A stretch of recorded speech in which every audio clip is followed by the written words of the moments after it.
And here we have a picture. So we usually include this picture in our presentation. This is our senior college acceptance wall. So we usually have students submit what colleges they applied to or where they're attending. And we have hot air balloons where each hot air balloon is a certain school. And then we have names of students around that balloon, basically showing who's going to what school. Um, we don't know if we'll have that this year, right? We're hopeful that we go back in the spring, but as of this point, we're not quite sure. Um, but we do hope we have something like this for you all. If not, a face to face, then hopefully virtual.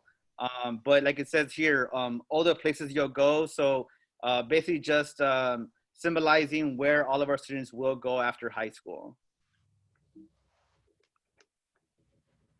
So before we go on, I do want you all to sign in for me.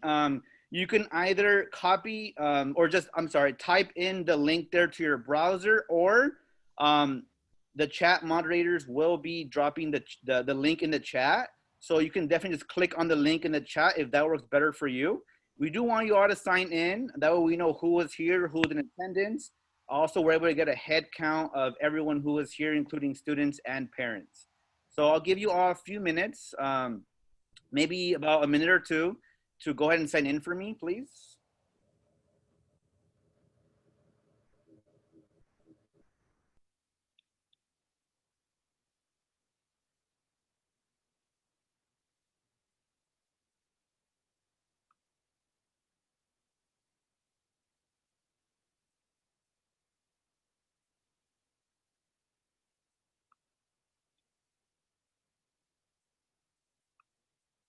All right, so you should all see the link there in the chat. I see it, so you should all see it as well.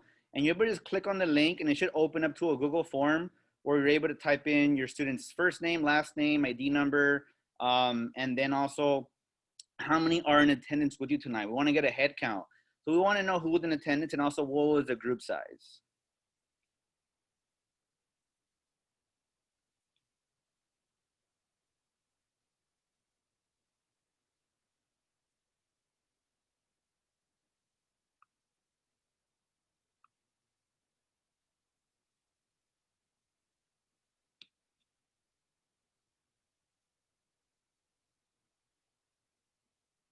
All right, I think that's enough time. I think you all should have already been able to sign in. And no worries if you didn't finish. You could always continue signing in as we go along, or sign in after we're done. No worries. As long as you sign in by today, it's okay. So we'll go ahead and continue. So I want to start us off. We will be going month by month. So we will be giving you all some sort of a timeline. That way you know what to expect each month. And that way you know how to support your student their senior year, right? Beginning in September, since we do begin, since we have already, gone through September and we'll begin in October soon. So I want to go ahead and start with September. So in September is where you usually will research colleges, prepare a balanced college list. And what I mean by a balanced college list is your students should create a list of schools they want to apply to, and they should categorize them into three different areas. Okay, so there will we call a safe school, a target school, and a reach school. Okay, many of you have probably already heard these terms before. Some of you maybe have not.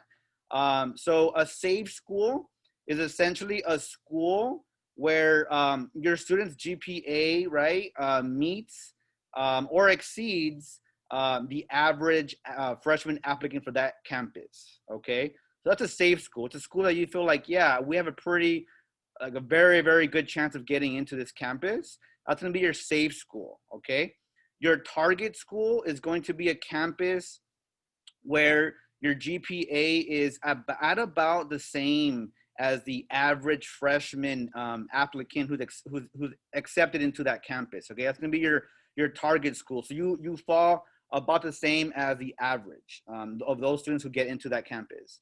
Your reach school is going to be a campus where your GPA may not meet uh, the average GPA admission, or you may just meet it. So a target school is going to be a school, kind of like a dream school. Like you're not sure if you'll get in, right? But you're still going to try. You're still going to apply because it's going to be your target school. And the reason why we have students categorize them this way is because you always want to have a backup, right? You don't only want to apply to competitive schools or reach schools. You also want to have a like safe school or target schools where that you feel pretty confident that you'll actually be admitted into that campus. Okay. September is also when we encourage students to visit college campuses. I know right now you may not be able to visit in person, but there are many ways to still get the tour experience. And a lot of those, a lot of campuses are offering virtual tours right now. Okay, and you're actually able to visit the distance learning college and career page, which I'll go over in, later on in the presentation. And we have a few links where you're able to actually see how to go about in visiting colleges virtually. Okay. And if we don't have a school there, you can always email us, or if you're just pretty resourceful, you can always just Google a certain campus. Let's say UCLA, type it into Google and type in UCLA virtual campus tour, and it should show you a link that you're able to use to visit that campus virtually. Okay, so even though you can go in person, that doesn't mean you shouldn't explore the campuses. That just means you got to get creative. All right, so you may not go and set foot on campus in person, but you can still get a good idea as to what the campus looks like, what it feels like, and we definitely want to make sure that it's a good fit for you. We want to make sure that you feel that you could see yourself on that campus. Okay, we want to make sure that you're not just choosing a school because it has a prestigious maybe reputation or a big name. We want to make sure you're going to a campus because you feel you could see yourself there and you feel like, yeah, I can succeed here. Okay, it's a good fit. And what I mean by a good fit, what I mean by that is, do you see yourself in a small campus, a large campus? Do you want to be in the city or like a rural, more like nature type of environment? Do you want small class sizes or large class sizes? Do you want more of a like university feel where everyone goes to the football games and everyone's dorming?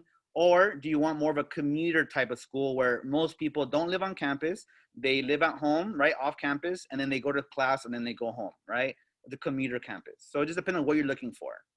Last but not least, in September, we definitely want you all to create a clean email, okay?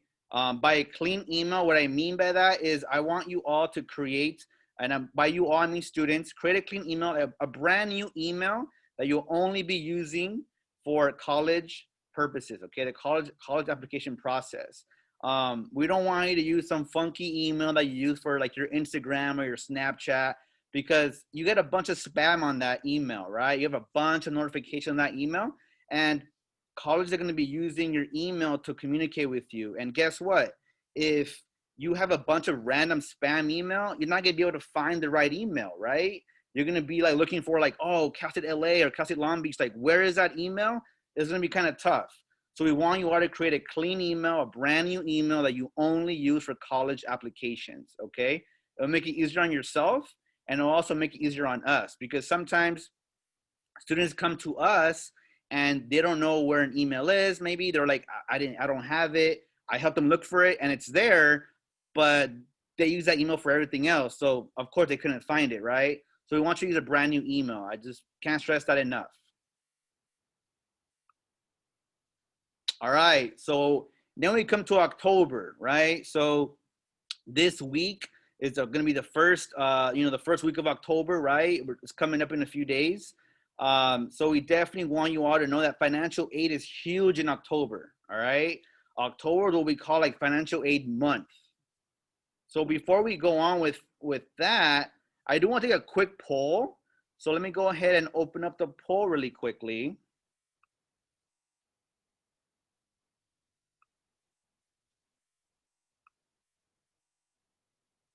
So you should all see a poll on the screen, and there are going to be financial aid questions, okay? So I want you all to answer the two questions. The first one being, I should submit my financial aid application before I submit my college application, true or false? And the second one being, When do the FAFSA and DREAM Act applications open? So I'll give you all up until a minute. We're at 40 seconds. So, and then I'll go ahead and close the poll. I kind of want to see where you're all at. I want to see how much you already know.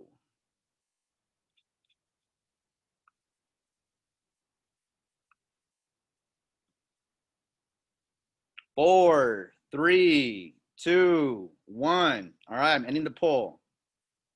All right, so I do see here that 94% of you said true to the first question, that you should submit your FAFSA or DREAM Act, right, application before submitting your college application. So most of you said true, and you're correct, all right? So you're right, you got that one right, good job.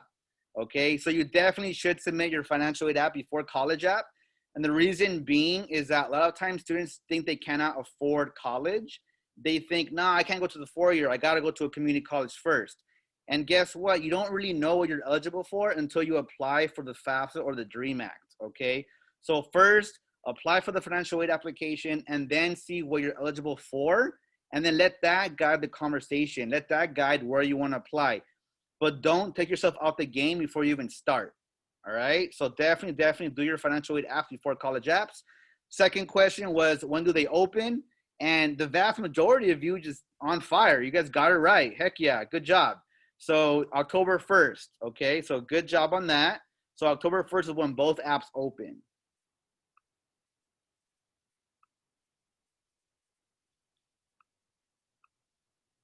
All right. So like I mentioned, financial aid, right? October is like the really big month for financial aid because that's when it opens, okay? And on your screen there, you're able to see a few things. So on the left side, you see financial aid apps open October 1st. So both the FAFSA and the California DREAM Act open up on October 1st.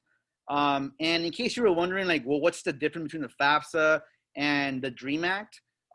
Basically, the FAFSA is going to be for students who are who have a social security number, right? So they are born in the US. So either you're born in the US or you have a social security number, you can do your FAFSA, okay? If you're not born in the US and you don't have a social security number, you can do the California DREAM Act. So think of it like that. If you have a social security number, then you can do your FAFSA. If you don't have one, it's all good. You're gonna be doing the California DREAM Act, and they're both free applications for money for college, okay? So either way, there's money for you. It just depends on, you know, where you fall, which one you should be doing, okay? So don't think like, oh, I can't apply. You can apply, right? There's an application for you. It's just a matter of which one you fall under.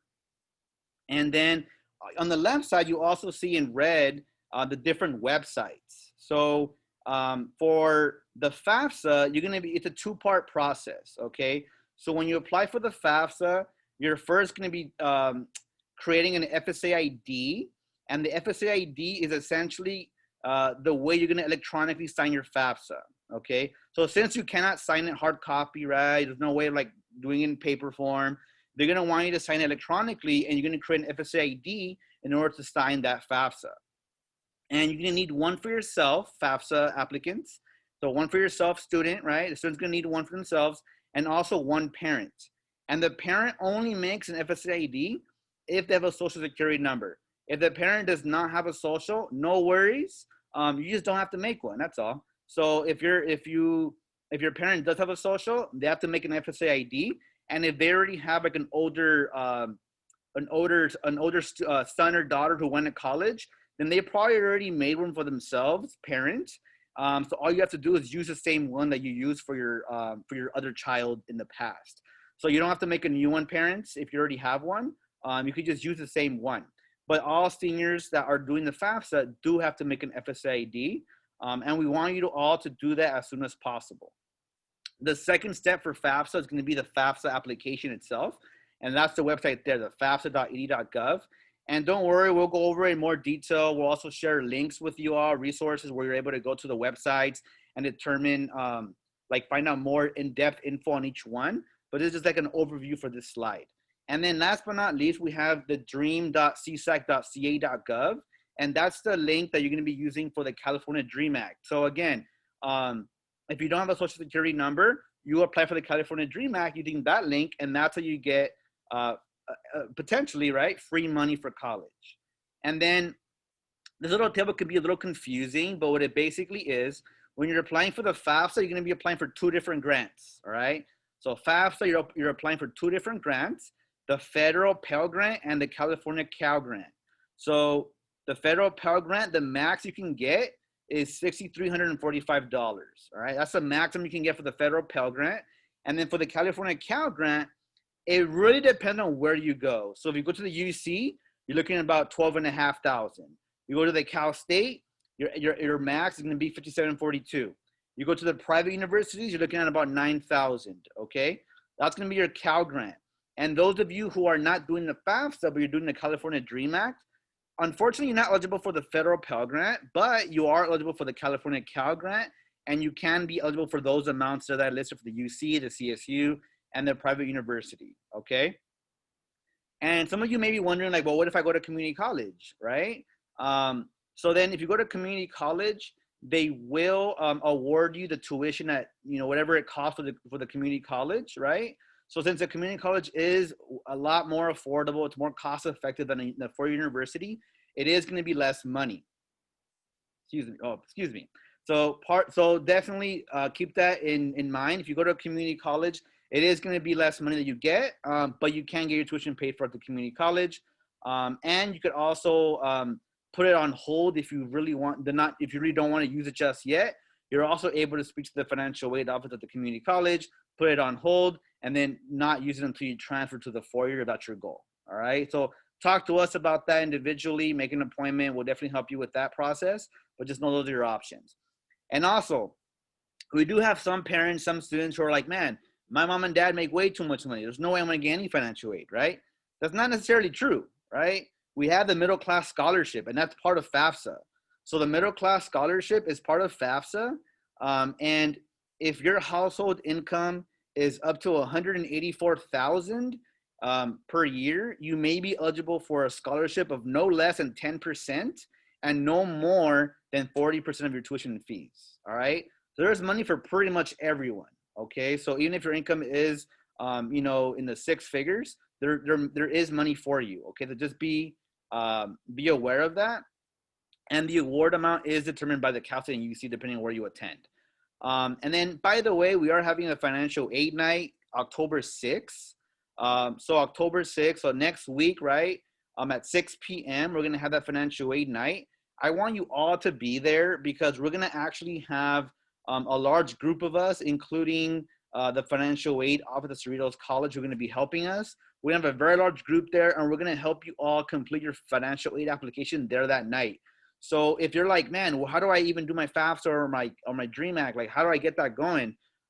We want you all there because we're going to have you all begin and submit that night. Okay. So it's going to be a very hands-on night. I'll share the RSVP link, in a bit, but just keep that in mind. We want you all there at financial aid night because we don't want you all guessing like, well, how do I complete this thing? How do I complete this thing? Right. We want you all to be aware and to get that help you all need. And let's see, what else did I miss? Yeah, I think that's it for that slide. Okay, so just more in depth, right, for financial aid steps. So I covered most of this in the last slide. But if you are wondering, like, which one should I complete, either the FAFSA or the Dream Act, you definitely want to use that link there. It's a bit.ly/which-app, and that resource will actually help you determine which one you should be completing, the FAFSA or the Dream Act. So it's pretty cool because in the past, students always wondered that. So we went ahead and created that resource for you. That way you're able to determine which one to complete, okay? Like I mentioned, we want you all to create an FSA ID as soon as possible. And you're going to be doing that for yourself and for one of your parents if they have a social. If they don't have a social, no worries. And then after you complete the FSA ID, you are going to be getting an email confirmation through email, right? An email confirmation. And what I want you all to do is I want you to forward that email to your counselor, all right? We're going to be keeping track of who's completing their FSA ID, their FAFSA, their Dream Act. We want to make sure you're all supported. You all submit those applications. So we're going to be keeping track of all that. So please forward those confirmation emails to your counselors. And then also, please complete the FSA ID before you attend a financial aid night or a financial aid workshop, because honestly, the FSAID is not too difficult. It is a little lengthy, but you can knock it out on your own if you have the website and the resources that we're going to be providing to you all. But if you go to the financial aid night or the financial aid workshop, not having your FSAID completed, honestly, you're going to be there like all night. And we don't want you there all night, right? I know you have things to do, right? So we definitely don't want you there all night. So we would definitely want you to all to have your FSAID knocked out before you get there. That way you're able to just do your FAFSA, all right? And that's only for FAFSA students. If you're DREAM Act, don't worry about FSAID. You don't have to do that part. And we want you all to apply by October 31st, all right? So we want you all to knock out your FAFSA, your DREAM Act by the end of October, okay? So like it says right there, right? Dollar bills, y'all, right? So time is money. Like, honestly, it is like a first come, first serve, right? Type of application. So we don't want students to wait, to procrastinate, get their FAFSA or DREAM Act done all late, because there may or may not be money for you at that point, all right? So we want you all to submit that application early on. That way you're able to get funding, okay? There's no guarantee that you'll get funding if you wait on those applications. So we definitely want you all to knock it out in October. That way you're able to like confirm that you're able to get money for college, okay? And then here we have a link. So it's the bit.ly/aid checklist. And that's basically a financial aid checklist. So you're able to see everything you're gonna need for the FAFSA or DREAM Act. So I'll let you know, like basically a checklist of what you need to bring, what you'll be needing, right? What information you need to have to do your FSAID, to do your FAFSA or your DREAM Act. So definitely use that resource. And then here we have, still in October, right? We're gonna have the Cal State application, right? So give me one sec here.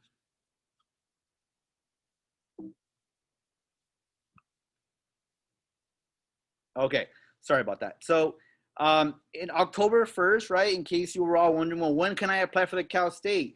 The Cal State app opens October 1st, all right? So Cal State students, right, any of you who are considering applying to the Cal State, we're definitely gonna want you all to apply as early as possible. And it opens up October 1st, okay?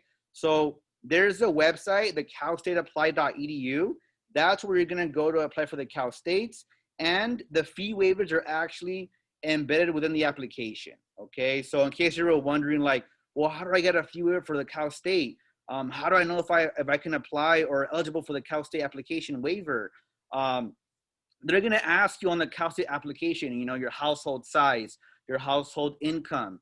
And based on those two items, they're gonna let you know, like, yes or no, that you are eligible for the Cal State app waiver, okay? If you do get the waiver, you get 4, all right? So that's pretty cool. You don't just get 1 waiver, you get 4. That means you're able to apply with 4 Cal States, okay? So definitely utilize that, you know, the opportunity. If you do get the waiver, please apply to all 4, right? Because you get 4 free apps. So why wouldn't you apply to 4 schools at least, okay? The UC application opens up on August 1st.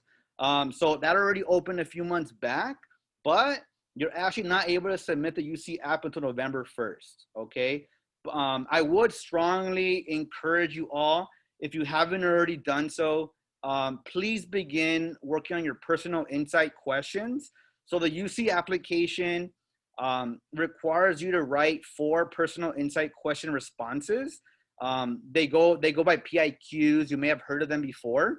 And basically they're like short essays, okay? They give you 8 options and you have to choose 4 of those 8 options, okay? So what I always tell students is choose the 4 options that you feel the strongest about, all right? If you feel like, yeah, I can totally write about this, I can totally relate to this, yeah, I feel strongly about it, choose those 4, okay?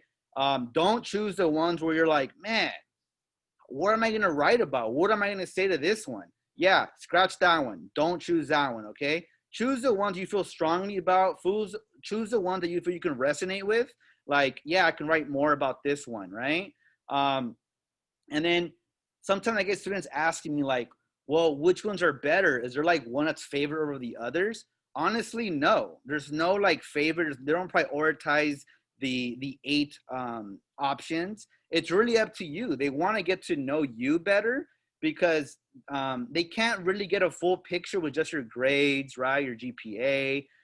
They want to know what you're about, right? They want to get to know you on a personal level. So they want you to write about yourself. That way they get to know you. They're able to make a better decision as who they want to let into their campus. Okay.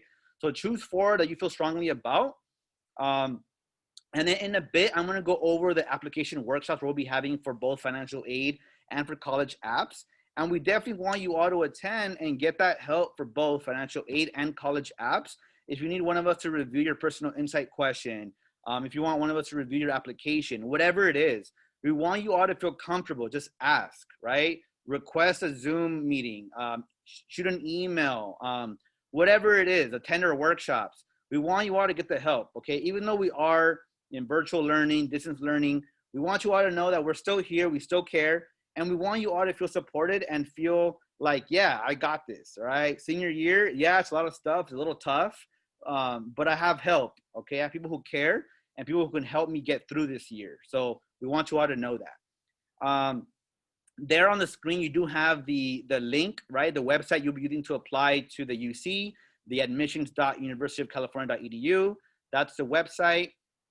And we will be having all of this information on our distance learning college and career page. So don't worry about like taking screenshots and like, oh my gosh, I have to remember all of this. We'll be posting this all on the college and career page, the counselor page. So don't worry about remembering everything right now. And the same thing at the Cal States, the fee waivers are actually embedded within the application as well, right? So if you get the fee waiver for the UCs, you also get 4 free UC applications. So again, if you get them, use them up, please. All right. I don't want to see a student who gets a waiver and they only apply to like 1 or 2 schools. You get 4 waivers, use them up, please. All right. Next, we got the private colleges. So the private schools are a little different. They're not as uniform. So you do have to check every individual website for the info. Most of them use either the Common App or californiacolleges.edu, okay? Those are gonna be the main websites that the private universities use for applications. But definitely check with that individual campus because every school is different. The Cal State and UCs are one system each, right? The Cal State system, the UC system. The private schools are their own entities. So they're all kind of different, they're all unique. So definitely check on those. The private universities do require letters of recommendation. The vast majority of them do. They're not, though letters of rec are not required by the UCs, but they are required by the private universities, okay? And I definitely encourage you all to check when the application deadline is for the private universities, when the letter of rec is due, and please give your recommenders enough time to write you a strong letter. We say at least 2 weeks in advance, okay? That's the minimum. Like you really wanna have your teacher, your counselor, your coach, your college and career advisor, whomever it is, right? It could be a community, someone in the community who you help volunteer with, whatever it is. But you wanna give them enough time because chances are you're not the only student who's asking for a letter of rec, all right? So you definitely want to make sure you give them enough time because they may have a bunch of letters of rec they got to write, and you don't want them to kind of like wing it. You don't want them to kind of like just write whatever or just like feel rushed on the letter. You want them to be able to have time to really reflect and remember all that they remember about you, right? You want them to be able to write you a strong letter of rec. So definitely give them enough time. Next, we have the SAT and the ACT. So typically, right, the CSUs and the UCs do require the SAT and ACT. I say typically, right, because this year's unique, okay? Due to COVID, they are not requiring the SAT or the ACT for admission purposes. So I'll repeat, the CSUs and the UCs are not requiring the SAT or the ACT for admission purposes, okay? So if you didn't take the SAT or the ACT yet, don't worry. They're not gonna be using it for admission purposes. It's not a requirement to get into the UC or the CSU. And maybe many private universities are doing the same. They're kind of like going off of what the UC is doing, and they're not requiring it either. So For the private universities, check on the school, right? But for the CSUs and UCs, they're not requiring it.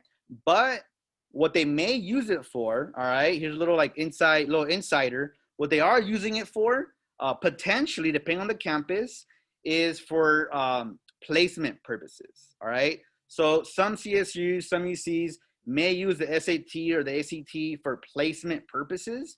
What I mean by that is depending on your score on the SAT and the ACT, they may place you in a certain level of English and math at the college, right? The university, right? So depending on your scores, they may use that to place you in English and math at their campus.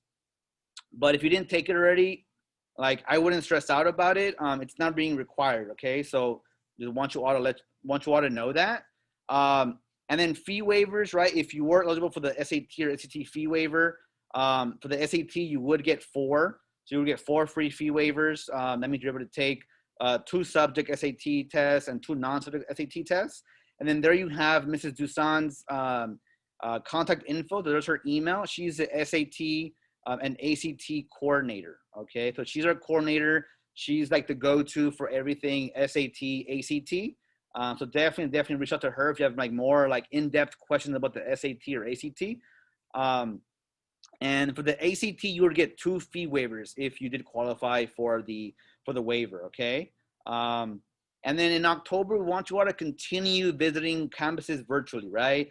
Keep doing those virtual college tours because we want you all to have to choose a campus depending on the fit for you, right? There's a link, so virtualcollegefairs.org. It's a really, really good resource. Definitely take advantage of this resource because they're going to be having virtual college fairs on here, all right?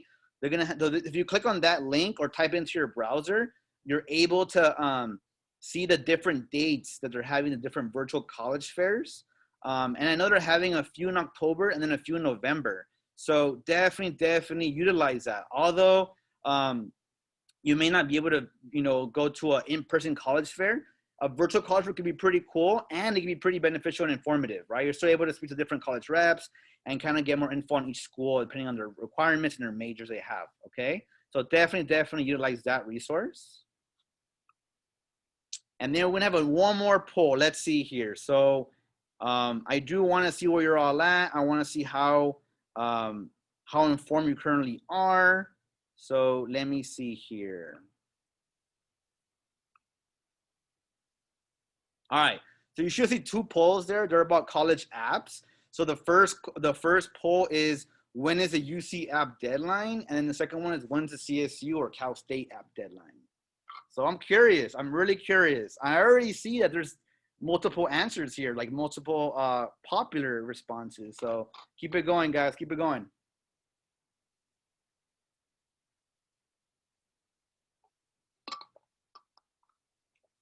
I'm going to test your knowledge. Let's see. Who knows? Who got the correct answer? So I see many of you say November 30th. Many of you also say November 1st. That's kind of like the main one so far for the UC. For the CSU, I see that some of the contenders are November 30th and December 4th. Let's see who's going to win. Give you all a few seconds more.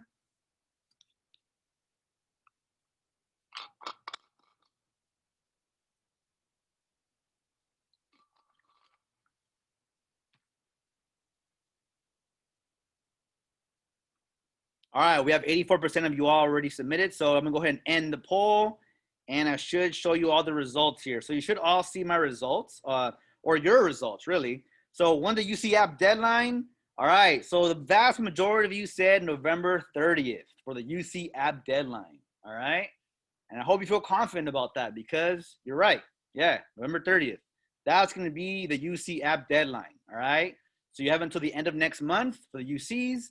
And for the Cal State app deadline, the vast majority of you said December 4th. Oh, okay. But a lot of you also said November 30th. So I don't know. It's kind of a coin toss here. I don't know who's gonna take it. But I'm gonna go with December 4th. So December 4th, yeah, you're the winner. Good job. So December 4th, that's gonna be the Cal State app deadline. Typically it's November 30th, but this year they're being a little gracious, give you a few extra days, right? An extra week.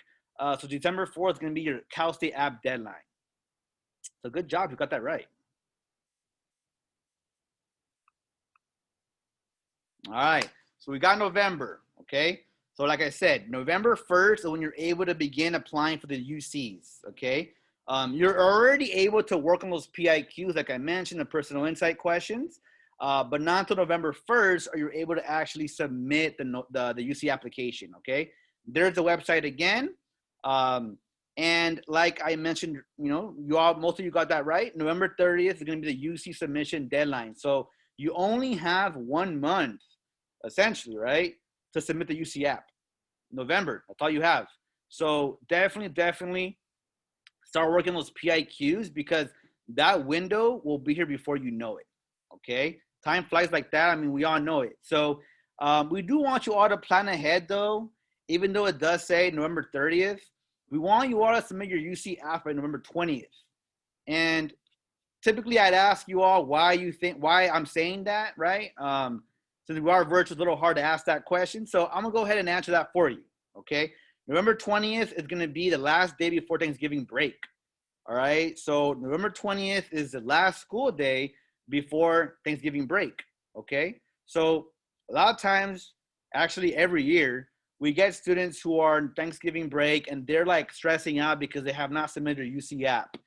And we tell them every year, like, get it submitted, get it turned in before Thanksgiving break. Because realistically, I mean, most of us are not working Thanksgiving break, right? I mean, we're off. Everyone's off. Students are off. Staff is off, and we joke around. I mean, we say that students want a break. We want a break, all right? Just like you want to have a little vacation from everyone, we need a little time for ourselves too, okay? So please get us submitted before Thanksgiving break. That way you're not stressing out and you're not worried about not having it submitted on time or not having it reviewed before the deadline, okay? And then here we have sending the SAT, ACT, and AP scores to colleges through College Board. So you will be using collegeboard.org to submit any SAT or AP scores. And since this year the SAT and ACT is not required for the Cal State and UCs, it's really up to you if you want to submit your SAT scores. If you feel like, yeah, if you feel like, yeah, I feel pretty strongly about my SAT score, I did pretty well, then yeah, you may want to submit those SAT scores, and you would do so on College Board. Also, on College Board, you're also going to be submitting your AP scores, right? So that's where you'll be submitting both of those test scores.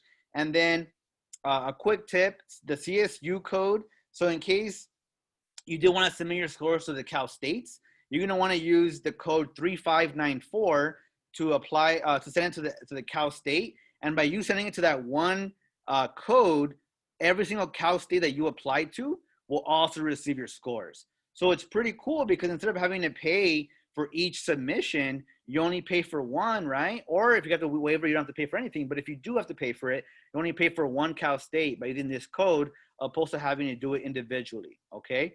And then the UCs, by you submitting to one UC, all the UCs get it as well. So Cal State uses code, the UCs, by sending it to one UC, all the UCs receive it.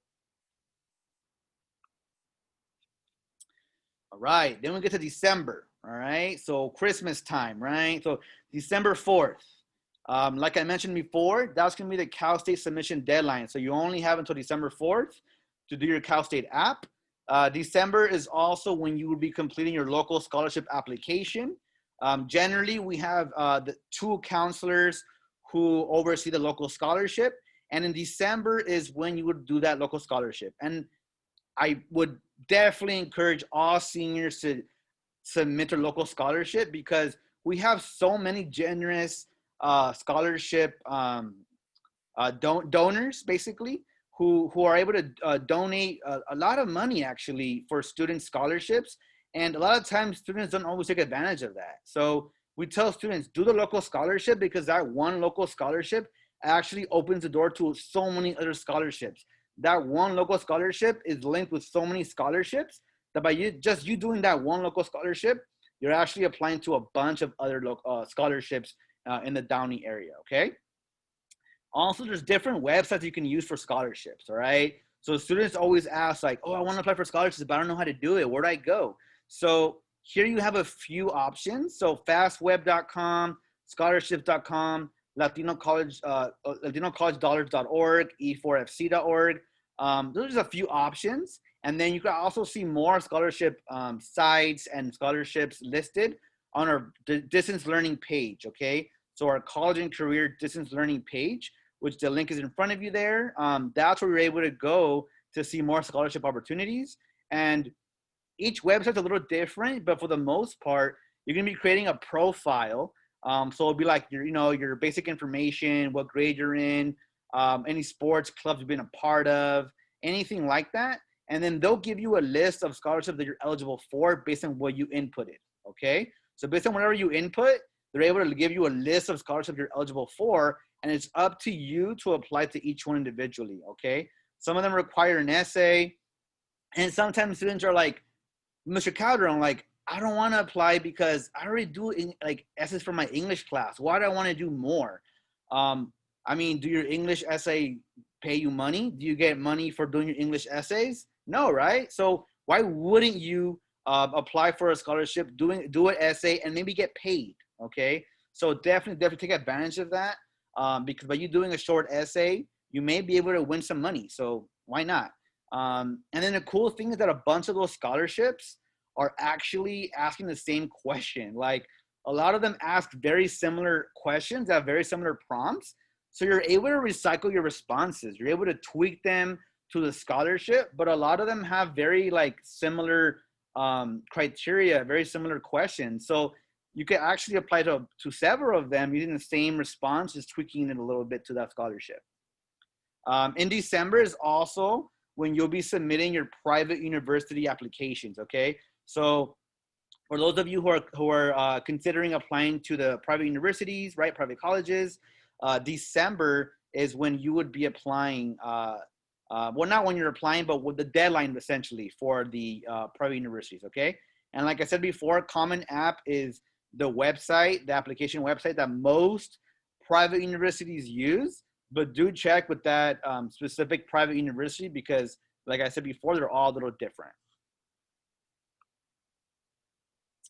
All right, so here we have a little GIF, right?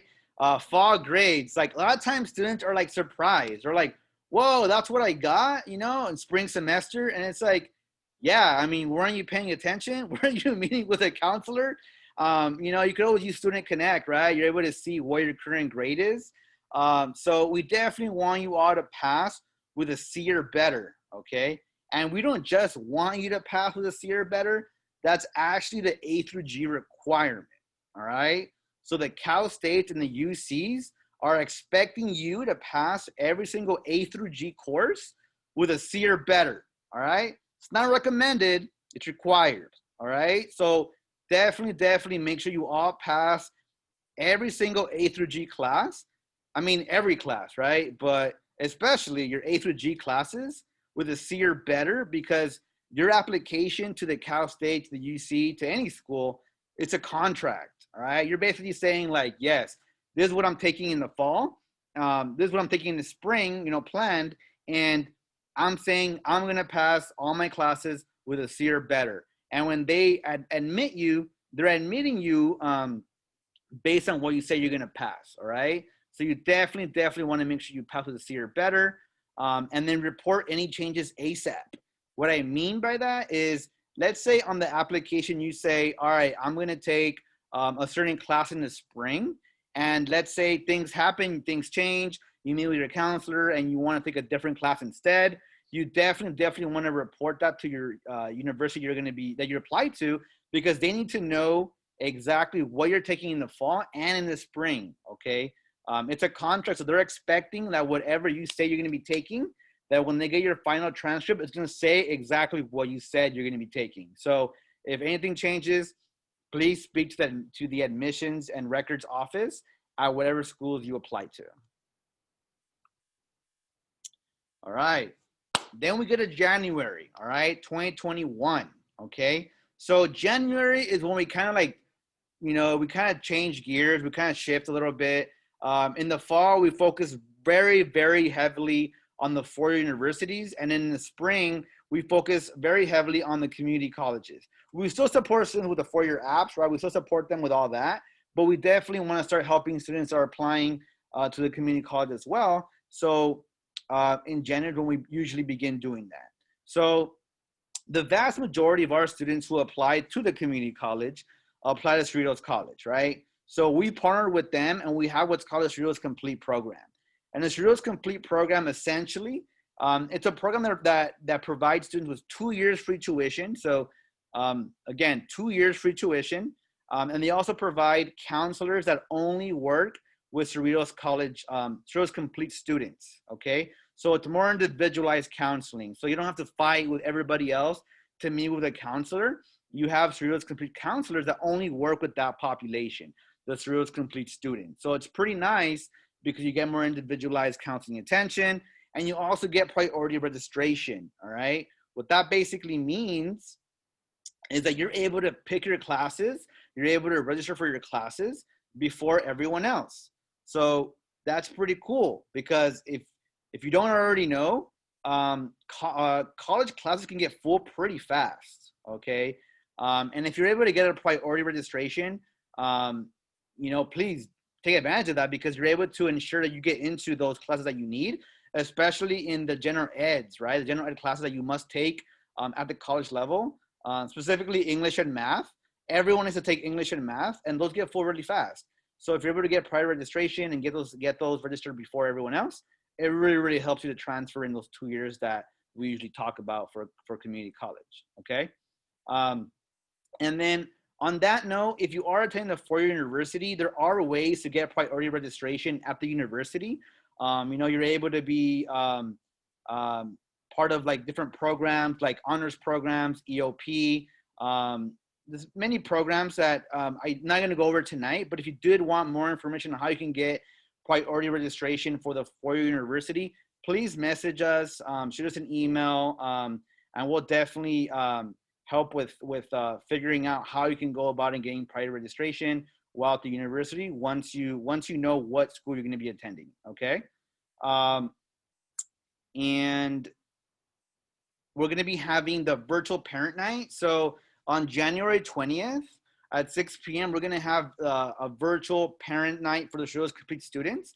So typically we have like a full house of parents and students that are there to hear more about the Cerritos Complete program. This year we're going to have it virtually. So similar to tonight, we're going to have a Zoom where you're all able to attend and get info on the Cerritos Complete program. And we're going to go over all the requirements, all the steps that are required to be part of Cerritos Complete that night. Okay, so definitely attend that if you are considering the community college route. And the community college could be also a great option, like a great like a backup plan. It could be a great plan A or a great plan B. If you don't get into the university of your choosing, you may want to go to the community college, perhaps do really well there, have a very strong GPA, and then transfer into a more competitive university that way, okay? So it's really up to you. There's very many ways to go about university, college. There's no one right path. So every student's path is going to be a little different, a little unique.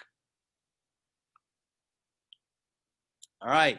So January, like I mentioned, is when you would begin applying to the community colleges. Cerritos is just one of them. There are many California community colleges, right? So the two main that we work with are Cerritos and Rio Hondo College. But we definitely help students apply to all the others, Long Beach City, Mount Sac.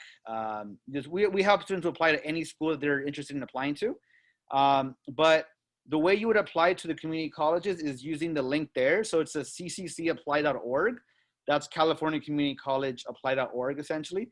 And that's going to be where you apply to the community colleges, okay? That's where you apply to all those. And the community colleges use multiple measures for admission. For placement. So they use your high school transcript, they use your grades in English and math, and they use those multiple measures to essentially place you in the English and math, either college level or maybe a class college level with extra help. So it just depends on where you place. They're going to help you with placing using those multiple measures there. And all of this does say we want you to have your FAFSA/DREAMAC submitted by January 1st. We actually want you all to submit it by October, the end of October, right? But this is kind of like another reminder to have it submitted early on. But we definitely want you all to knock that out in October, okay? Rio Hondo College actually also offers 2 years of free tuition to Warren students, so the Rio Hondo Promise. But what they don't have, that Cerritos does have, is they don't have the priority registration for those 2 years. So Cerritos complete student will get 2 years free tuition, but also 2 years of priority registration. While the Rio Hondo College student using the Rio Hondo Promise will get 2 years free, but they only get 1 semester of prior registration, okay? So that's gonna be the difference on that. All right, so here you're able to breathe a little, right? Like we got over all fall, we're done with fall. That was like the hardest part, probably all the 4 university apps. January is the community college, so you're able to breathe a little. And as we breathe a little, I'm gonna have a little drink here. All right, so like I said, you're gonna breathe a little in the end of January, but we don't want you to get too comfortable, right? We don't want you to get too comfortable because there's still a lot to do, all right? Senior year is, it's a full year. It's gonna be a busy year, all right? So February, March is when you're gonna be submitting those 7 semester grades, right? So essentially your fall 2020 grades, that's this semester. So depending on the school, some schools are going to require you to submit your 7 semester transcript. That just means your transcript up until the end of fall, okay? And not every school is gonna ask of that, but some schools do. Just be aware of that, all right? And then start your spring semester strong, all right? We don't want you to be getting that senioritis, right? We know we're virtual right now, but we don't want you to be discouraged. We don't want you to be unmotivated, all right? We want you to have energy. We want you to be just the whole year strong, just push through, all right? So spring semester starting strong. And then some admission letters do go out in March, all right? So some admission letters start going out in March. Sometimes students get a little worried. They're like, hey, my friend already heard back and I haven't. What does that mean? Does that mean I'm not getting in? No, it doesn't mean that. It just means they have a certain way of going about the applicants and they're going to get to you eventually. I mean, they're going to have to let you know whether you got in or not, right? So don't take a no response just yet as a I didn't get in. It just means you're going to hear back. It's just going to take time, all right? It may be based on last name. It may be based on other criteria. So just be patient, all right? You're going to hear back soon enough. Then we have financial aid again, right? So financial aid is like, it's huge. March 2nd, there we have the deadline. But that's a deadline for the financial aid application, okay? For FAFSA, for DREAM Act, that's a deadline, all right? But that doesn't mean that if you wait until then you're gonna get money. I mean, let's be honest. Like I said, the first come, first serve type of basis. So we want you to apply in October because if you wait until, later on in the school year, there may or may not be money, for you if you're eligible, all right? So we don't want you to take that gamble, take that risk. We want you to do it early on because that way you ensure if you qualify, you're gonna get money, all right? Here is also when Warren submits Cal Grant GPA verifications for you. So don't worry, some schools require students to submit themselves, like submit their GPA verification themselves. Warren, we don't do that, right? So we do that for you. So you don't have to worry about the Cal Grant GPA verification. We do it for you. So if you ever get like an email about it, don't worry, we got you covered. February, March is also when you're gonna create what's called the Web Grant for Student account. And essentially that's gonna be the account where you're able to check your Cal Grant status, okay? So you're gonna be getting an email asking you to create a Web Grant for Student account. And when you create that account, you're able to see your Cal Grant status, like if you're getting awarded, how much, and you're able to list there what school you're gonna be attending, that sort of thing, okay? So that's gonna be what you're gonna be using to see how much you're eligible for the Cal Grant. Then we have student portals, okay? You may or may not have heard of student portals, but a student portal is kind of like your Student Connect here at Warren. It's gonna be the way that the college, the university communicates with you, all right? They are gonna use email, so definitely create that clean email, check it frequently, but they're also gonna use student portals, okay? So definitely check those student portals regularly. We definitely want you all to not miss anything, to not have something on the to-do list and that you didn't notice. So definitely check that often. and check your to-do list. Okay, you're gonna have a to-do list in your student portal. It's gonna let you know what you're missing, what forms they want you to submit, anything they need from you. They're gonna have you notified through your to-do list on your college portal. So definitely look out for that. Email instructions on how to create your student portal, and you are gonna have to create a portal for every school. So every school is gonna have their own portal, just like Warren has their portal, right? So every school is gonna have their own portal. So definitely watch out for those emails, create those portals, check those to-do lists. And if you have any questions, you can reach out to us. But definitely keep an eye out for those. All right. Then we get to May, right? So May is like the finish line, right? So here's where you get to decide where you want to go. So May 1st is National Decision Day, all right? So you have until May 1st to let the university know of where you'll be attending, okay? So you have to submit your SIR, and that stands for your submit your intent to register, okay? So basically, you're going to be submitting your official, like, yeah, I'm going to go to your campus, I'm going to attend your school, and you have until May 1st to submit that to that campus, okay? Unfortunately, I've seen students who missed that deadline. They got into the school that they really wanted to go to, and they forgot about May 1st. Here came like May 5th. They're like, oh snap, I forgot Cal State Long Beach. Yeah, I really want to go there. Let me submit my intent to register on, and let them know I'm going to attend Cal State Long Beach. And yeah, there have been times when it's too late. May 1st is a hard deadline. They don't change it for anyone. Okay. It's not like a recommended deadline or a soft deadline. It's a hard deadline. That means that is the last day that you can let them know that officially that you're going to be going to that campus. Okay.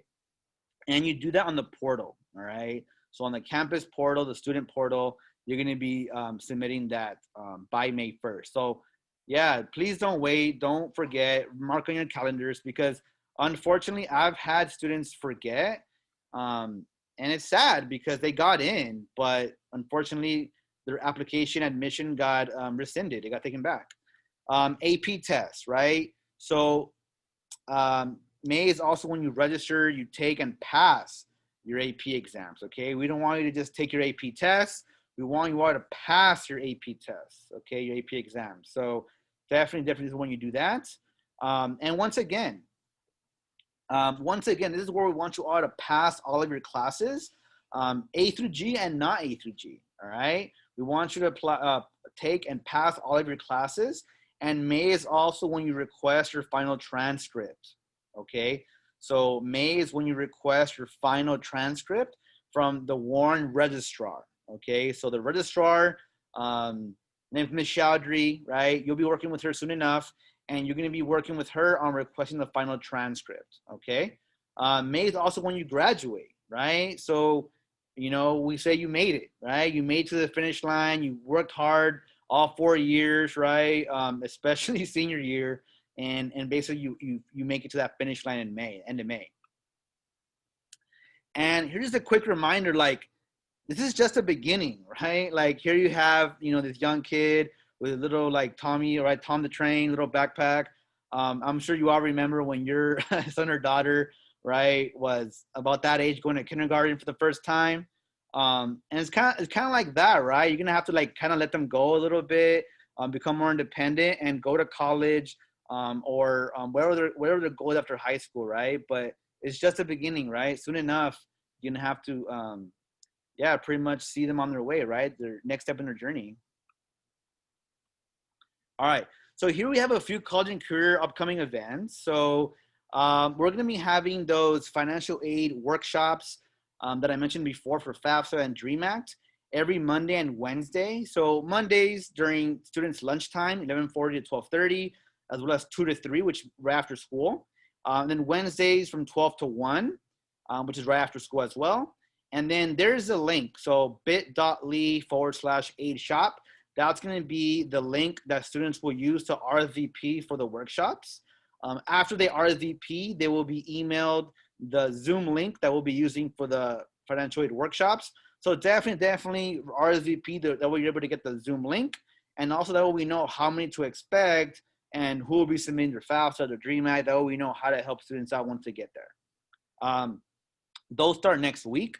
So those start on Monday, okay? So we'll have those Monday all the way to December 4th for the financial aid workshops. And then college app workshops, very similar to begin next week as well.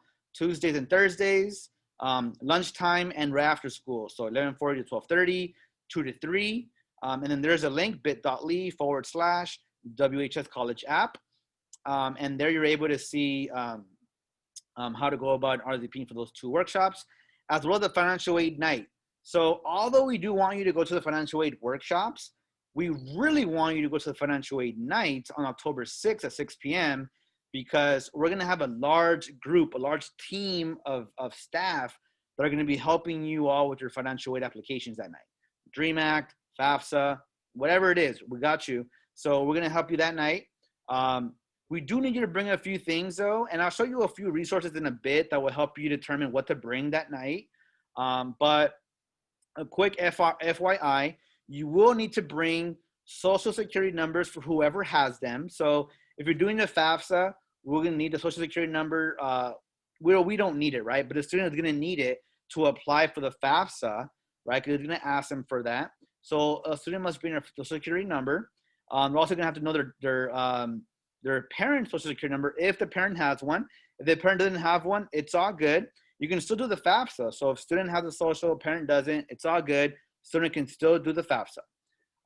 So we are going to need, like I said, social security numbers for those who have them. Also date of birth, okay? So students all know their date of birth, right? But they don't always know their parents' date of birth. You would think they would, but sometimes, hey, they don't know their mom or dad's date of the year they were born or something. So we definitely need all that information. We're also going to need parents' tax returns, okay? So we're going to need the 2019 tax return. And I'll show you all a resource in a bit that will go over some more detail, but the 2019 tax returns what we're looking for. If a parent does not do taxes, just message us. We'll help you with navigating the FAFSA application, the DREAM Act application. But if you do taxes, we are going to need those 2019 tax returns.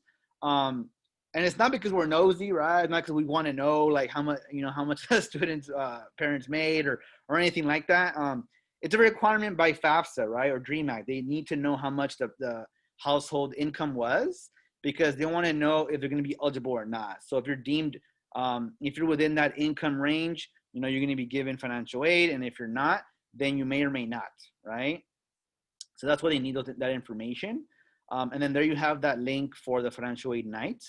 All events will be held on Zoom, so there's going to be no in-person events for these events in front of you. They're all going to be held through Zoom, similar to tonight, except that they're going to be more hands-on. So they're going to be very, very hands-on. We're going to have breakout rooms, and we're going to help students and parents submit whatever application they need help with that day or that night. So just know that we got you. We have your we're going to be here to help you. Okay. All right, so here we have a few resources. So if the chat moderators can please just drop this link in the chat for me.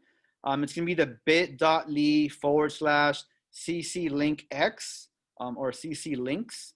And this resource is awesome, all right? This resource here that we created is really awesome because it's like a resource hub, okay? Think of it like a resource hub. On the left side, we have the financial aid night link, the date, the time, so you're able to see when the financial aid night is held.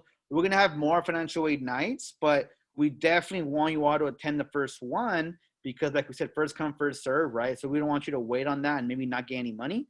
So we definitely want you all to be there. There you have the link.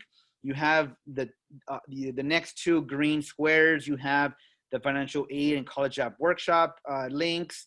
And as you see there, registrations are already open for all 3 events. You have the dates and times. So you're always able to access this this resource by typing in this link into your browser, bookmarking it, saving it. Please do, because you're gonna want to reference it, throughout your senior year, because we're gonna be updating it as we go on in the school year. We're also gonna be posting this resource on the College and Career Distance Learning page. So we're gonna have this resource on our Distance Learning College and Career page. as well as our virtual college and career center. So don't worry, we'll post it. We'll have it available online as well. But please be aware that we have this resource for you all. In the two pink squares on the right side, we have 4 different resources. The first one is the Which app. So this is a really cool resource that we made. Essentially what it is, it helps you identify which app you should be completing, either the FAFSA or the California Dream Act. And it's gonna ask you a few questions, very easy questions. And based on how you answer, it's gonna deem you like, all right, you're doing the FAFSA, you're doing the Dream Act, okay? You can't pick and choose, right? It depends on how you fall. Where you fall, you're gonna do the FAFSA or the Dream Act, and it'll let you know you're doing that resource there. At the bottom of that, we have the financial aid checklist. And this resource is awesome too, because it actually gives you a list of what you'll be needing for the FAFSA, for the Dream Act, and it tells you everything you'll need to do to create an FSA ID, to submit your FAFSA Dream Act, and I'll also have the websites on there as well. That way you also know where to go to apply for those. The right side, we have understanding financial aid. So this is pretty cool because it gives you more in-depth info as to the financial aid process. So in case you want like more thorough info on FAFSA or Dream Act, you can use that resource and find out more information on each application. In case you're really curious, you want to do some reading, go ahead. All right. Underneath that, you have the password locker. So this is a really cool resource because every year, like I have students who forget their passwords.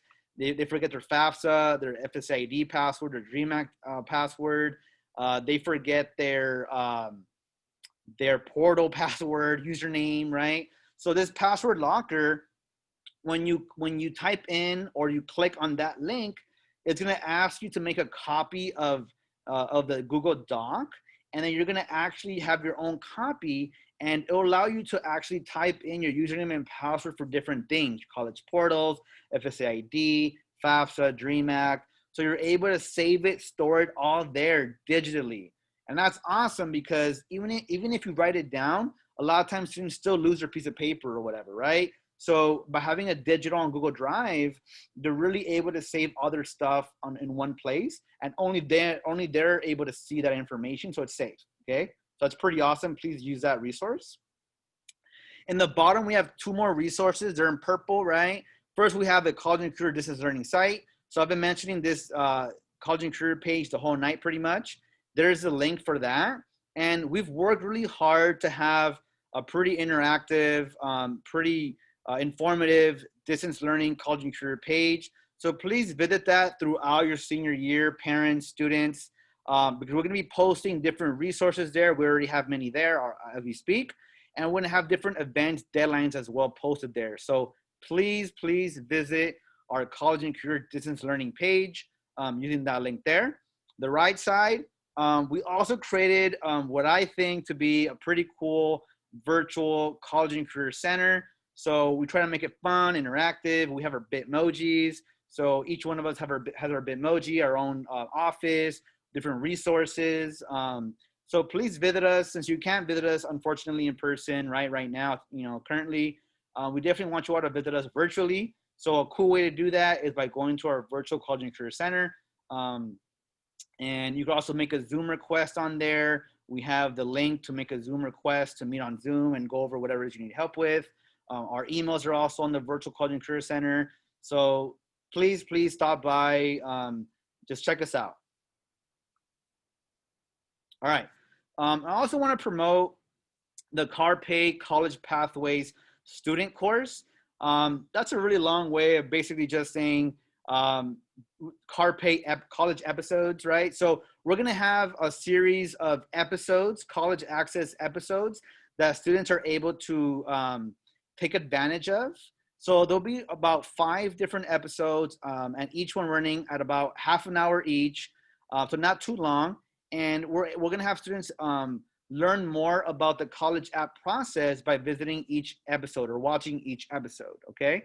The link there in the red at the bottom, the hthcarpay.com/Warren_course. It is cap sensitive, remember that. So definitely make sure you all type it in correctly. And we're going to be posting all of this on our distance learning page, like I said. Also our counselor page. social media. So we're promoting this everywhere. So don't worry if you're not able to get a screenshot or a picture of this right now. But it's gonna be a pretty cool way for students to learn more about the college app process. The first episode's already available. And what it basically is, it's gonna talk about why college. So why should a student attend college, right? And we understand that it's ultimately a student and a parent's decision, a joint decision as to what a student should do or what they will be doing after high school, whether it be going to college, going to the workforce, the military, college and work, whatever the case may be. We understand it's their decision, but we do want to make sure that students feel supported, informed, and they understand the college app process and why it's beneficial. Okay. So the first episode is already available on there. If by visiting that link below, you're able to create a profile and start watching the episodes. The second episode is going to be actually on creating a balanced college list. So I mentioned that earlier in the presentation about creating a list of safe schools, target schools, reach schools, right? And if you want more information on how to go about in doing that, definitely watch episode 2, all right? It's about half an hour, not too long, and you're able to learn like really how to go about in creating a good balanced list, okay? It's not too late. We still have a couple of months, right? Until basically the end of November for CAUSES and UCs. So definitely watch the episode 2. Episode 3 is going to be about financial aid. So although it does open this week, we are going to hopefully have all the episodes available to watch by next week, okay? So the goal is to have all the episodes, or most, if not all the episodes, available by next week. That way you're all able to watch each episode, and you don't have to watch every episode, right? You may be thinking like, man, 5 episodes, I gotta watch all of them. You don't, okay? You could jump and skip as you like. So if you want to watch just the financial aid and the balanced college list, you can do that. If you want to watch all of them, knock yourself out, right? You're able to watch all of them. It's all good. But if you only want to watch the 1 or 2 that you feel like you want to know more information on, only watch those 2, okay? It's up to you. All right, our final poll of the night. So let me go ahead and pull that poll up for you all.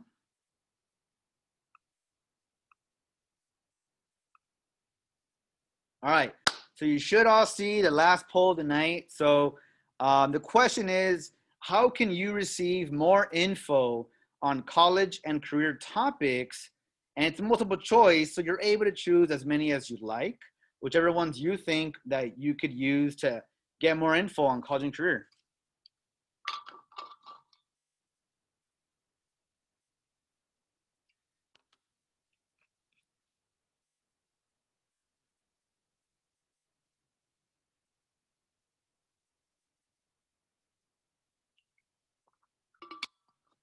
All right, I see a bunch of you already submitting your answers. Good, thank you. All right, you got a few more seconds. I see 4 out of the 5 being the most popular. Okay. 3, 2, 1. All right, ending poll.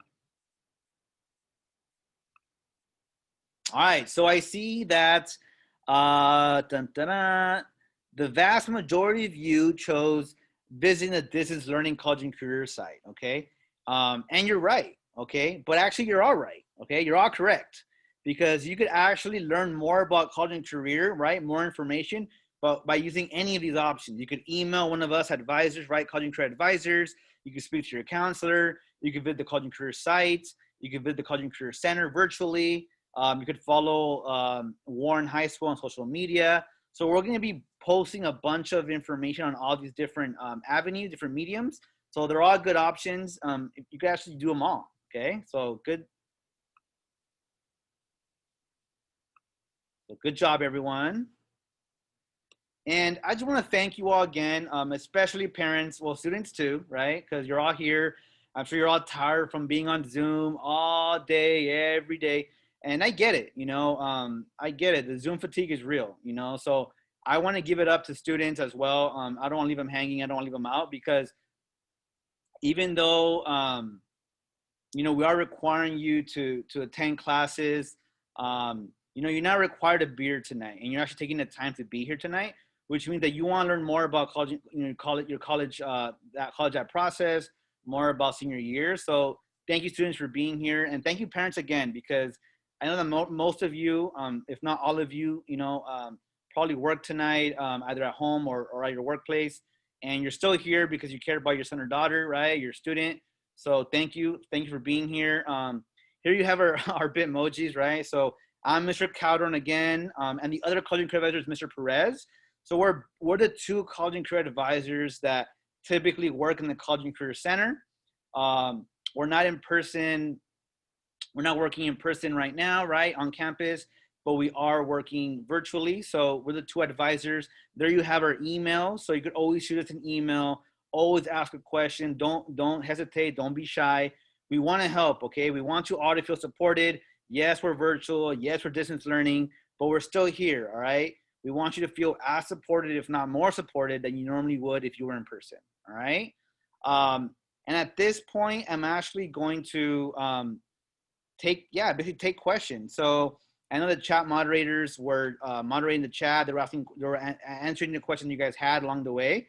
But there may be a few of you who maybe didn't want to ask in the chat, or maybe it just came up right now. So we definitely want you all to either ask in the chat if you feel most comfortable with asking in the chat, or if you want to unmute yourself and just ask away, that's all good too. So I definitely want to open up the Q&A. If you don't have questions, you're free to go. If you want to stick around because you don't have a question, but you want to hear what other people ask, and maybe something that you also are wondering or weren't wondering, but now you want, you learn, that's all good too, okay? So any questions? Hey, Mr. Calderon, there's an important question that came up in the chat, and I was hoping that you can address it for the whole room. And that question was, with so many people's income being affected by COVID, and the 2019 taxes might not really reflect that what the parents are going through at this time.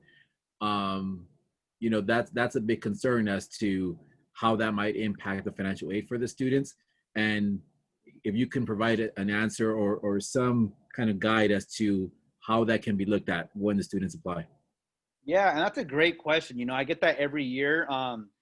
More this year, I'm sure, because of COVID, right? But every year, I get at least one student who asks.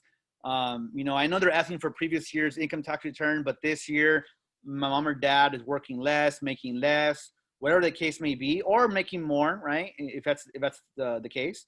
So for this year, for COVID, in case there was a difference in income, a substantial difference, decrease or increase of income due to COVID, what students are recommended to do, and I've been attending the Cal State and UC conferences the past few weeks, and what they've all been saying is essentially to speak to the financial aid office at whatever university you're applying to, okay? I wouldn't encourage you to do so for every school you apply to, right? Because that might be a good amount of them. What you're gonna wanna do is wait until you know what school you're gonna be attending. So once you know where you're gonna be attending, right, you already got admitted to the school, you're gonna wanna speak to the financial aid office at that campus, either through phone or through email, and you don't want to notify them that there's been a big change in the income from 2019 to 2020, okay? So, for example, maybe in 2019, the household income was 50,000, and in 2020, it really dropped to 30,000, right? 20,000 difference, just an example, right? That's a very substantial difference, and what you're gonna wanna do is you're gonna wanna contact the financial aid office, letting them know that, because they can actually use the new income, the new annual income for financial aid purposes. But you have to notify them, because they're not going to know of your difference in income. They're not going to know of the shift unless you let them know. So when you find out where you're going to be attending, you got admitted already, notify the financial aid office at that school, and they'll be able to adjust things depending on the difference. But great question. Thank you for asking. Yeah. Any more questions?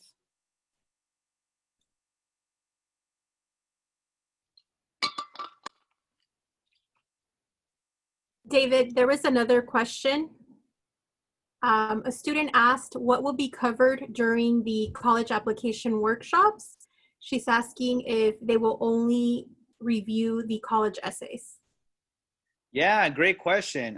And the answer is no to the second part. So we're not only going to be reviewing applications, or we're not only going to be reviewing the essays, the PIQs, whatever school you're applying to, right? Actually going to be helping you with the hands-on portion. So we're going to have you attend the college app workshop, and then we're going to have breakout rooms where we're able to actually assist you with whatever college app you're going to be applying to, right? Whatever college you're going to be applying to. So not just reviewing the application, not just reviewing your essays, but actually helping you with wherever you're at. So we're really big on meeting you where you are. So depending on where you are, we're going to do our best to meet you where you are. And then we're going to do our best to have a different breakout room depending on if you're applying to the Cal State, applying to the UC, applying to the private university, community college, whatever the case may be. We're planning on having a different breakout room for each application type. Okay, so we're gonna do our best to meet you where you are and not just review your applications, but actually help you with the process. So if you're there and you're like, I'm not sure what to enter here, I'm not sure what you're asking of me, that's gonna be an awesome opportunity for you to ask there as well. But thank you for asking. That's a great question. And please don't be shy. Ask away. If there's a question you wanna enter into the chat, we have Mr. Lima, Ms. Baltazar. They're awesome at moderating, so they're able to let me know of any questions you have if you don't feel comfortable with just asking with the mic. Also, let me know if there's a certain slide you want me to go back to. We will be posting this again. We're going to be posting this on our distance learning college and career page, as well as our distance learning counselor page. But in case you just want to see a certain slide, like the resource slide or something, you can ask that in the chat. And then please sign in if you haven't already. Mr. Lima or Ms. Baltazar, one of you, if you could please just drop it again, the sign in link. In case you came in late, you didn't get a chance to sign in. We do want you all to get counted for tonight. We want to get a head count. And in case you want to send any information, we are going to collect your email there in case we do send more information you're able to get it directly. So that's a great way to get more resources as well.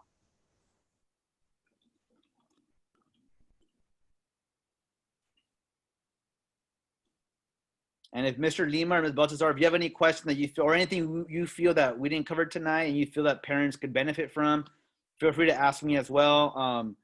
I just want to make sure that parents and students leave here with as many questions as possible answered, and they leave here as informed, as prepared for the college app process as they possibly can.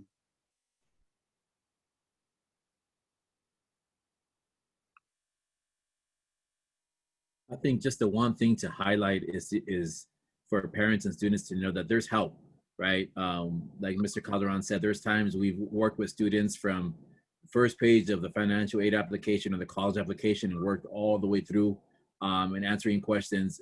All of us feel that we would do anything, to support students in this process. And, if the need is there, we're definitely going to respond. So don't hold back. Even if you feel it's a silly question or something that quote unquote you shouldn't know, don't worry about it. We're here to support you. That's our job. So please feel free to communicate with the College Career Center or your counselors. Yeah, and there's no silly questions, guys. Like literally, like I know everyone says that, but it's true. Like there's no dumb question, especially virtually. You must have like some question, something you're not too sure about, something you're confused about. And we want to make sure you get that answered. So don't be shy. Like I said, throw it in the chat. Like, we're here to help. Mr. Calderon, I want to add that some individuals have sent me messages saying that they're trying to create their FSA ID right now. The website may be down. I tried to access it myself too, and it's not loading. I think this is a perfect example of why we recommend that you don't wait until the last minute to apply. Many times when there's several people trying to log in at the same time, the website may not work, or they may even just have an internal glitch with the website. And so if you're trying to create your FSA ID right now and it's not working, you can try again tomorrow or try again in a little bit to see if it's working. Yeah, I would imagine there's either some kind of maintenance going on, or like Ms. Baltazar said, it's crashing in about an hour and in about an hour and 20 minutes. It's going to be midnight on the East Coast. So the same, rush that we are feeling to get our applications in, kids across the country are doing the same. So just keep checking, right? They'll work it out. This is no different. But like Ms. Baltazar said, let this be a learning lesson. People will all crash the system at the same time, and things do go down. So prepare yourselves for that. Yeah, I just want to add, I've had so many students say like, oh, the UC application, the Cal State app, it's like not letting me submit. And it's like, yeah, because you wait to the last minute, So everyone else is also waiting. So you're all on there trying to like submit your apps, and it can only hold so many people, So definitely don't wait. Like Mr. Lima and Ms. Baltazar said, don't wait for the college apps till the end. Do them early, all right? And do yourself a favor and knock them out before Thanksgiving break, because that way you're able to enjoy your break. Like you're able to hang out with the fam. You're able to like hang out and be, just being fun, and not have to worry like, oh man, I gotta do my UC app right now. Sorry guys, I can't hang out. Just make sure you guys do them early. That way you're able to have fun with the fam. Take some time for yourself. I wanted to ask a question that was in the chat a little bit earlier about any other senior activities, updates for our senior student, kids, children. So Some examples were like as far as like picture day, capping gowns and things like that. I know that's in the future, but any other meeting out there that for seniors for those type of events or activities? Yeah, great question. I think what you're asking is like besides college type events, what other events are being held for seniors, right? In the future, right? Basically. Yes, that we should know. Yeah, definitely. Yeah, I know that if you don't already follow the Instagram for Warren, the Instagram and Facebook, I would definitely encourage you to follow Warren on social media, because we're always posting upcoming events, whether it's college related, whether it's just like general like events are going on for students. Definitely, I would encourage you to check social media. But Mr. Lima and Ms. Baltazar, do you all know if there are any planned events, like not college related, just like general events are being they're having for seniors at the present time?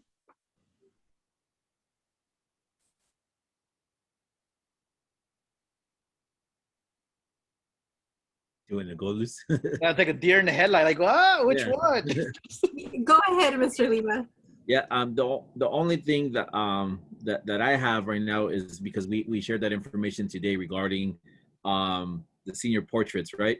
And it looks like it's going to be from November 16th through November 21st, and also from November 30th through December 5th.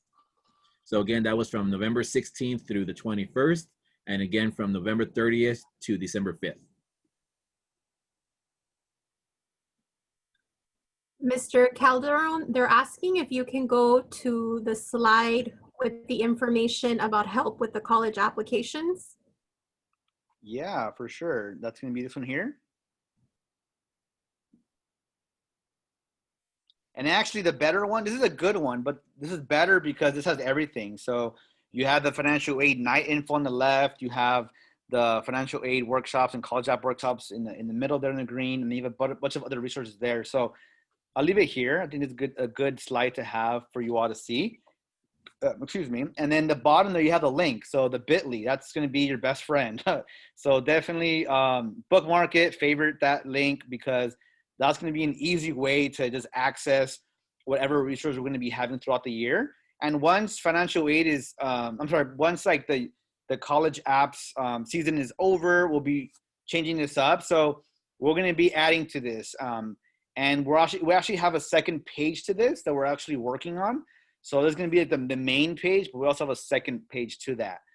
So definitely use this for your benefit, please.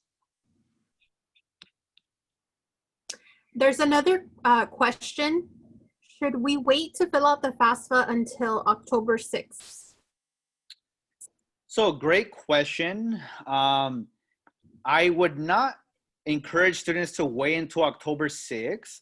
what I would encourage a student, if they already feel like they have the financial aid app already pretty much filled out, make an appointment with one of us. Make an appointment with one of us, College and Career Advisor, so Mr. Perez or myself. And then we're able to review the application. That way you're able to submit it. If you're able to submit it before October 6th, awesome. But we don't want you to submit it alone. We don't want you to feel like, oh, I pretty much got this. I filled it out. Let me just submit it.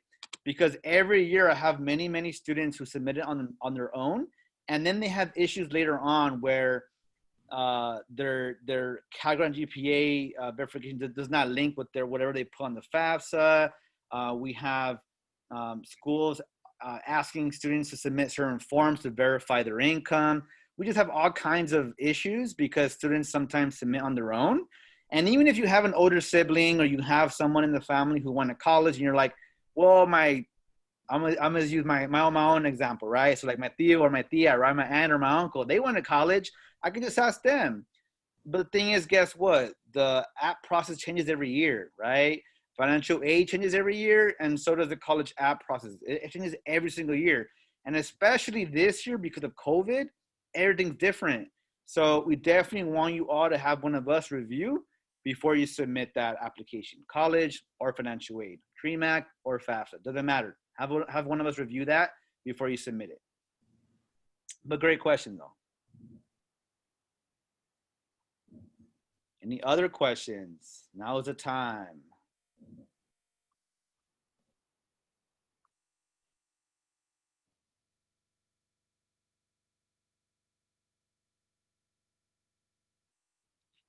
And I hope it's been informative, everyone. I hope I didn't bore you all. You know, hopefully this was somewhat engaging, somewhat interactive with the polls. We didn't want it to be just me talking to you the whole night because that can get pretty boring. You know, so we try to make it as fun as possible. It's a lot of info, and we don't want you to feel overwhelmed, but at the same time, we also want you to feel prepared and informed. I can't use the analogy of being an informed consumer, right? Even though it is college, you are consuming this, right? So you're buying into college, right? You're buying into whatever your post-high school plan is. And we want you to be informed. We want you to make the best decision that you possibly can. And the way you do that is by knowing your options and us exploring your different avenues with you. Mr. Calderon, there's a question on what's the difference between an FSA ID and the FAFSA? Yeah, great question. I get that every single year. So the difference is the FAFSA is a two-part process. So the first part is the FSA ID, and that's going to be your way of electronically signing your FAFSA. So you cannot, I repeat, you cannot submit your FAFSA without first creating an FSA ID, all right? Because at the end of your FAFSA, it's going to ask you to sign the FAFSA, and if you don't have an FSA ID, you can't sign it, okay? So they want to make sure that you're you, right? And no one else is pretending to be you. So you have to make the FSA ID basically confirming I am who I say I am, all right? So FSA ID, you must have that before you do your FAFSA. And you're going to be using that to sign your FAFSA, okay? If you're a California DREAM Act student, don't worry. You don't need to do a FSA ID, all right? It's only for FAFSA students. So if you're a DREAM Act student, all you have to do is do the DREAM Act application. So it's one step less for you, all right? That's pretty awesome, all right? It's one thing less you got to do, just the DREAM Act. If you're a FAFSA student, you have two things to do, all right? FSA ID and your FAFSA. And I know that counselors have been doing an amazing job at checking to see if you've done your FSA ID already. So we're having senior evals, right? We just had them, or we're still going on, depending on the counselor. And they're going to be checking, and they've already checked, right? If you've been doing your FSA ID. So definitely have that done before you meet with your counselor. If you already met with your counselor, please have that done before you attend the financial aid night or before you attend the financial aid application workshop. Mr. Calderon, I want to clarify that if the student is submitting the FAFSA application, the parent must apply for an FSA ID if they have a social security number. If they do not have one, then the parent does not need to apply for one, but the student can still submit their FAFSA. The parent will sign the application by printing out a page and mailing it. And so if the parent does not have a social, it does not prevent the student from applying to the FAFSA. Exactly. Great point, Ms. Baltazar. I really appreciate you reiterating that. So yeah, if your parent does not have a social, no worries. All you're going to do on the FAFSA application, if you do have a social, right, is you're going to enter all zeros for mom or dad. All right. So you're going to enter all zeros for mom and dad, and that's going to be your way of bypassing that question. So enter all zeros for mom and dad, and you're good to go. All right. They don't have to have a social. Only you have to have a social to do your FAFSA. And like I said, if you don't have a social, it's all good. You do the DREAM Act. Okay. There's still an app for you. There's still free money out there. And if you don't apply, you're not getting any of it. So I hope you all apply. There's another question. Do we have to link the parent FSA ID and the student FSA ID together?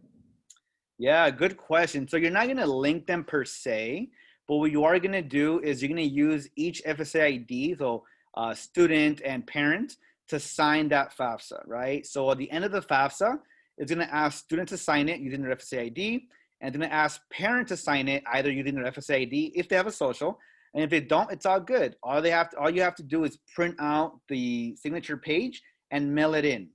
Okay. So if mom or dad does not have a social, it's all good.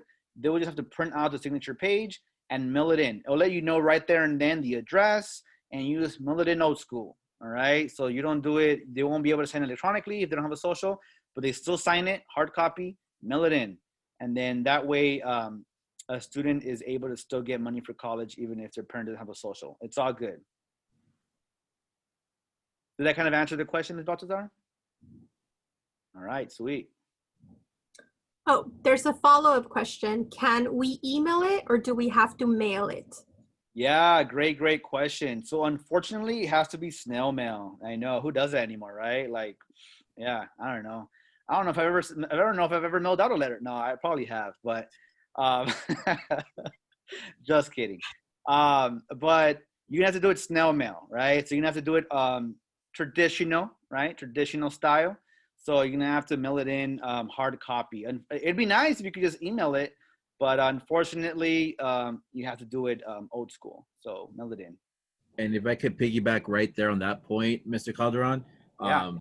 with anybody that has to mail something for the FAFSA, like that signature page, with more reason to do it on time. Electronic signatures get processed right away. And if you think of the tens of thousands of things that they have to process for FAFSA, it's going to take several weeks before it actually comes up on your account as they've received it. So with more reason, jump on it in October. Yeah, definitely. That traditional mail takes a while. So if you're gonna have to mail it in, do that as early as possible, because like we said before, the earlier the better. It is like a first come, first served basis. And if you wait and then you have to mail it in, it's even waiting even longer. There may or may not be funding for you. So we definitely want you to submit it in October. Knock it out. There's a follow-up question to that. If the student signs it electronically, but the parent mails it in, would the application submit when it arrives through the mail or when the student signs it electronically? Yeah, great question. This kind of is a confusing part for many students and staff. I'll be honest with you, sometimes staff are looking about this too. So the way it works is your FAFSA is not going to be processed until parent's signature is also received, right? So if your parent doesn't have a social, which is all good, and you have to mail it in, they're not going to process your FAFSA until you mail that signature page in. They receive it, and they don't just receive it, right? They also put it into their system, right? And putting it into the system could be, it could take weeks. So we definitely want you to do it early as possible. So don't assume, don't assume that, oh, I did my FAFSA, I submitted it, I signed it. My mom couldn't sign it, for example. But I'll be mailing it in soon enough. Yeah, you're actually like holding your application up, because you're not going to be processed until you actually have your mom or your dad or whomever sign it electronically or submit it hard copy through mail. Mr. Calderon, I want to add that if you're going to submit the signature page for the parent, make sure that the form is signed by the parent with their first and last name, and that they use a pen to sign. If you do not provide the full parent name, they may reject the signature page and you'll have to send it again, and that delays the process. Yeah, great point. So what I tell students and parents, always use whatever your legal name is, all right? Whatever your legal name is, whatever name you have on your legal, whatever documents you have, right? Whatever paperwork you've used in the past, whatever it is, make sure your name matches that, okay? So for FAFSA, for example, if you're doing your FAFSA, that means you have a social, and that means you have to have your name listed exactly as it is on your social security card, okay? It has to match. A lot of times that's the main issue that with the matching is that a student has maybe 2 last names on the social security card and they only put 1 on the FAFSA. It won't match because the last names are off, right? So you want to make sure that you list in your FAFSA however it is on your social if you're doing the FAFSA, all right? And if you go ahead, Ms. Baltazar. There's an additional question. Does the parent that claims the student on their taxes have to be the one they list for the FSA ID? Yeah, great question. So let's assume it's a traditional home, right? Because every student's home is gonna be a little different, right? There's no one type of home, right? So traditional home, let's just say it's 2 parents and the student, right? Let's assume that only 1 parent works. You're gonna want you're gonna want that parent to create the FSA ID. So if only 1 parent works, that parent should create the FSA ID, okay? If both parents work, so let's say both parents are working, right? So you're like, which one should I choose for the FSA ID? Because you only need to have 1. Do not do 2, just 1. You can pick and choose. It's up to you. It's up to you which one you want to choose for the FSA ID. There's no better than the other, right? It's up to you. But on the FAFSA, you are gonna have to list both parents' info, both of their income on the FAFSA. So either way, FAFSA will know how much both parents make. But for the FSA ID, it's really up to you if they both work. And then, let me see, anything else with that? If parents file their taxes jointly, so they do it together, it makes it really easy because there's a thing called the IRS data retrieval tool. And on the FAFSA, it's gonna ask you, once you get to the financial portion, it's gonna ask you, do you want to link your FAFSA to the IRS using the IRS data retrieval tool? And if you do taxes, you're gonna wanna say yes. You know, either you're gonna enter your parents' info and it's gonna link it. What that means is it's gonna automatically pull all of the income from the IRS onto the application, and you don't have to worry about entering it manually because it'll do it for you. So that's a pretty awesome resource. And I encourage all students, if it allows you on the application to use the IRS data retrieval tool, please use it, because it will actually avoid you having to submit any sort of verification forms in the future. So in the future, if you don't use that IRS data retrieval tool, it may ask for your household income verification using a certain form. And if you use that tool, you don't need to do that, okay? So definitely use the IRS data retrieval tool if you're eligible for that, and they'll let you know on the application, because they'll automatically pull it. So that's pretty awesome. So take advantage of that. Any more questions? Mr. Calderon, they're asking when is the deadline to submit your FAFSA and DREAM Act application? Yeah. So great question. And it's not that I don't want to express the deadline, right? Or I don't want to promote the deadline. We don't really like promoting the deadline too much because then students wait. Unfortunately, students, and hey, I'm guilty of this too, procrastinating, okay? So sometimes we procrastinate, right? And if we procrastinate to the deadline, the last day that we could apply, there may or may not be money for you, okay? And I can't stress that enough. The last thing I would want is for a student to wait to the deadline, right? They think they're in the clear. They're like, yeah, I'm within the deadline. I'm good. And then there may not be money for you, right? So I don't like expressing or, telling students all the time what the deadline is. But I'll let you know, it's March 2nd, right? So March 2nd is the deadline. But we want students to apply by October, right? The month of October, because we want students to ensure if you're eligible for money and you apply in October, you're going to get money if you're eligible for money, right? For financial aid. I cannot guarantee that you will get money for college, but if you are eligible based on the financial aid, on the FAFSA, the DREAM Act, then you will be insured money if you apply in October, right? But if you wait until March 2nd or even spring semester, there may or may not be money left. So I don't like promoting that date because it may put students at a disadvantage, and I never want to do that. Mr. Calderon, a question is, will FAFSA be a reason scholarships might be denied for a student? So not denied per se, but I don't think I mentioned this time, but I usually mention this in the scholarship section, that by you applying for the FAFSA or the DREAM Act, right?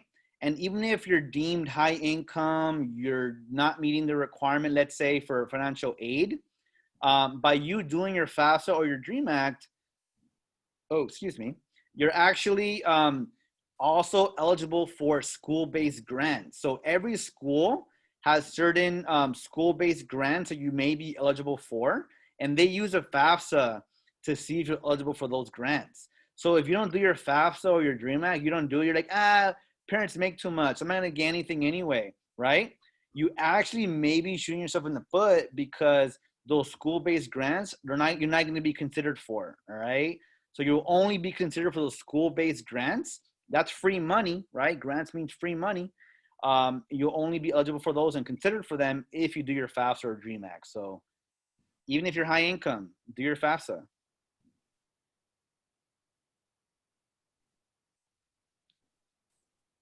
Any more questions in the chat? I see we still have some people in the audience, about 22 brave souls who are still here on their Wednesday night. There's an additional question. How can you apply for school-based grants? Yeah, great question. So how do you apply for school-based grants? So the way it works, you could either one of two ways. So once you know where you're going to be attending, so once you got your admission letter, you're all happy, right? Yeah, I'm going to go to Cal State Long Beach or wherever you're going to go, right? You're all happy, right? And you notify them that you're going to be attending that campus already officially on your portal, right? By May 1st, that was a deadline that we mentioned earlier. What you can do is you can speak to the financial aid office and ask for school-based grants that you may be eligible for. So you can always go through the financial aid office. You could also look on the campus website, and we could help you with that, right? Exploring the campus website to see what kind of school-based grants you're eligible for or can apply for. And the third is, like I said before, is FAFSA. So students at many campuses are actually automatically screened for those school-based grants using the info that they put on the FAFSA or DREAM Act, okay? So by doing your FAFSA or DREAM Act, you're automatically gonna be considered for school-based grants, okay? So if you don't do your FAFSA or DREAM Act, you're not gonna be considered for those school-based grants. Do it.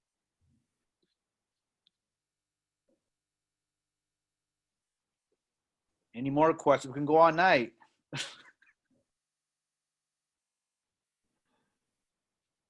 We do have a question. A parent would like to schedule an appointment. Yes, I love it. So if a parent wants to make an appointment, they could either, well, depending on who they want to make an appointment with, right? College and career advisor, a counselor, but either way, what I would encourage you to do is I would encourage you to go on the distance learning Warren website or the Distance Learning College and Career website, right? That's listed there. And then once you're on the Distance Learning College and Career page, you're able to see, we all have our own little Bitmoji, so you can see that, but you can also see our contact info. So you're able to see our email as well as a Zoom request link. So we check those frequently, and then we're able to email you depending on what your interest is, whether you need college app assistance, financial aid, or whatever it is, right? So we're able to email you back and meet with you through Zoom. And the counselors have a very similar setup. So you go to the Warren Distance Learning website, go to the left side of the menu, choose the counselor tab, and then you would see their information, their Zoom request links, and same deal. So you're able to request a Zoom meeting with either one of us in the College and Career Center or one of the counselors in the guidance office. But I love it. I love when parents are willing to be involved and want to meet with any of us and want more info. It shows they care. It shows that they are willing to put in the extra effort and time to really support their son or daughter. So that's pretty awesome. Yeah.